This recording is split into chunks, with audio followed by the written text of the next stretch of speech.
Hello, movie lovers. Welcome back to the Movie Hunter. Today we're diving into Avatar: Fire and Ash from 2025, directed by James Cameron.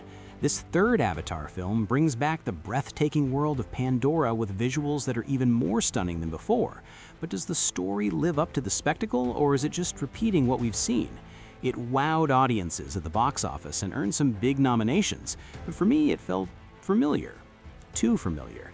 I'm giving it a 7 out of 10. Stick around to hear why the visuals blew me away, where the story fell short, and I need your help picking my next watch. Before we dive deeper into this epic sci-fi adventure, I'd love your support for the Movie Hunter. Please hit that like button and subscribe. It means the world to me. Thanks so much in advance for joining the hunt. The story follows Jake Sully, Sam Worthington, and Neytiri, Zoe Saldana, as their family grapples with grief after the events of the Way of Water.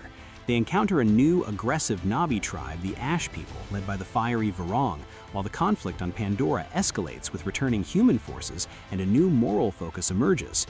Avatar: Fire and Ash was one of the most anticipated movies of 2025, as it was something new when it first came out with the first movie in 2009, but the two sequels can't catch up with the original movie. Avatar: Fire and Ash was chosen one of the best movies of 2025 by AFI, and also got 2 Academy Award nominations for Best Costume Design and Best Visual Effects. Yes, exactly what this movie is good for, visual effects. Visuals are amazing, and that's why people go and see it in theaters, but story-wise, it's weak. The first movie had some original ideas and science fiction elements, but the sequels, The Way of Water and now Fire and Ash, repeat the story, reuse same sci-fi elements. First, little about The Way of Water. Imagine Colonel Miles Quaritch back, but now as Avatar. He died in the first movie. Making him come back from dead, in my opinion, is a weak story element. Kill him and let him come back. And The Way of Water taking the viewer to the water world of Pandora. Aside, now Jake has a family, kids, and now we discover SeaWorld and whale-like creatures. These can be seen as somewhat new things. But Fire and Ash is like part 2 of Avatar 2 movie. Almost no original story. Again, Colonel is there trying to find Jake and his family. Again, people from Earth try to hunt the whale-like creatures called Tolkien. Again, Jake will get his Torek, summon clans to fight, ask Awa for help, and etc. It's like first movie is repeated, just in a different place, but with still amazing visuals, and have to admit they spent a lot for those visuals and give lots of effort for them. Great work, but very weak story.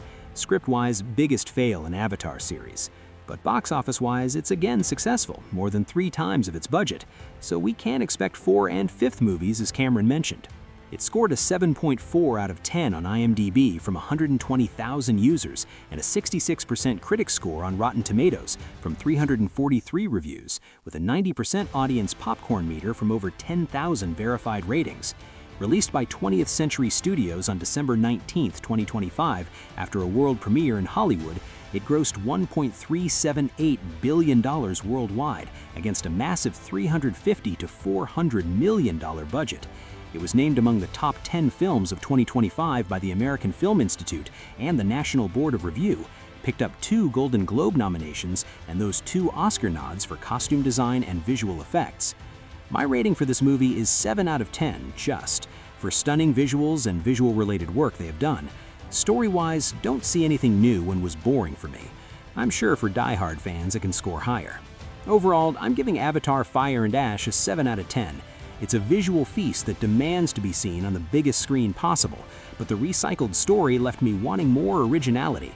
I'd recommend it to big Avatar fans or anyone who just wants to get lost in Pandora's beauty, but not if you're looking for fresh ideas. That's it for this movie review. What did you think of Avatar: Fire and Ash? Were the visuals worth the ticket, or did the story feel too familiar for you too? Drop your thoughts in the comments, and here's a big one. Suggest a movie for my next watch. I'm hunting for something with epic visuals, original sci-fi, or big adventures to keep the streak going, so hit me with your picks. If you enjoyed this video, please give it a thumbs up, hit that subscribe button, and ring the bell so you don't miss the next hunt. Thanks for joining me. See you in the next one.